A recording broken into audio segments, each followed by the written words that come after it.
Wahai para hartawan, wahai para hartawan, para raja dan para jutawan, di antara Anda sekalian sedikit sekali yang takut kepada Allah dan jujur dalam menapakkan kaki di atas jalannya. Kebanyakan hati mereka lebih tertarik oleh pesona kemewahan harta dunia, dan kemudian mereka asyik berkecimpung dalam segala kehidupan yang menggiurkan itu, tidak ingat akan kedatangan maut. Setiap hartawan yang tidak melakukan sembahyang dan mengabaikan wujud Tuhan akan menanggung dosa pelayan-pelayan dan anak-anak semangnya. Setiap hartawan yang minum minuman keras akan menanggung dosa orang-orang bawahannya yang ikut serta menikmati minuman keras. Wahai orang yang arif bijaksana, dunia ini tidak akan ada untuk selamanya. Hindarilah semua barang yang memabukkan.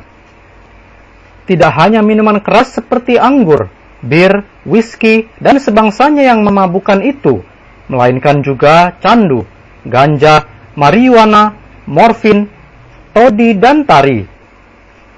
Segala macam barang pemabuk yang membuat orang jadi ketagihan itu sangat memberi dampak buruk kepada otak manusia, dan kesudahannya membinasakan orang yang memakannya. Oleh karena itu, selamatkanlah dirimu. Kami tidak mengerti mengapa kalian mempergunakan barang-barang yang karena asalnya itu setiap tahun ribuan orang serupa kalian sirna dari muka bumi ini. Sedangkan hukuman yang menanti di akhirat kelak itu lain lagi. Jadilah kalian orang-orang yang menjauhi hal-hal yang buruk, agar umurmu bertambah panjang dan memperoleh keberkatan dari Allah Subhanahu wa Ta'ala.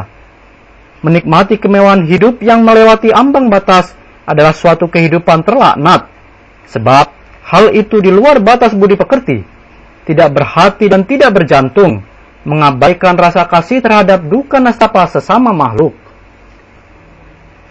Setiap hartawan akan diminta pertanggungjawaban atas kewajiban-kewajibannya terhadap Tuhan dan terhadap sesamanya, seperti akan diminta dari orang-orang fakir miskin. Bahkan tekanannya lebih berat dari mereka ini. Alangkah malangnya nasib orang yang mengandalkan kehidupan yang sesingkat ini, lalu membuang muka dari Allah dan mempergunakan barang-barang sial yang baginya halal belaka itu. Dalam keadaan marah, ia bagaikan orang gila dan tak segan-segan mencaci maki orang lain, melukai atau membunuh orang lain.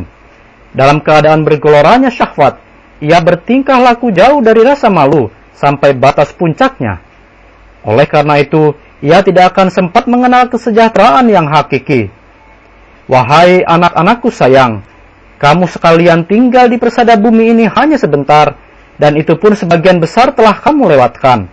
Oleh karena itu, janganlah membangkitkan amarah Tuhan.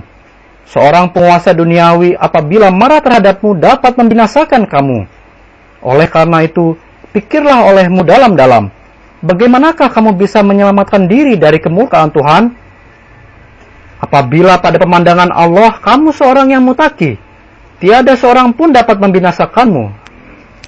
Bahkan Tuhan sendiri akan memberi perlindungan terhadapmu, dan musuh yang selalu mengintai jiwamu tidak akan menundukkanmu. Kalau tidak demikian keadaanmu, tidak ada yang melindungi nyawamu, dan kamu akan terus-menerus dibayangi oleh rasa ketakutan dari musuh.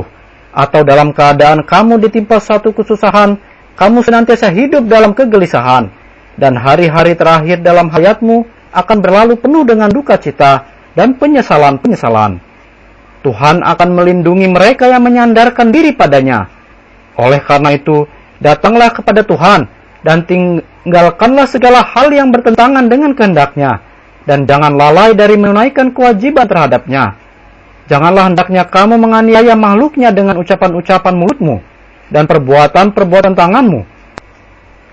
Takutilah selalu kemurkaan dari langit, sebab sikap yang demikian merupakan jalan untuk meraih keselamatan.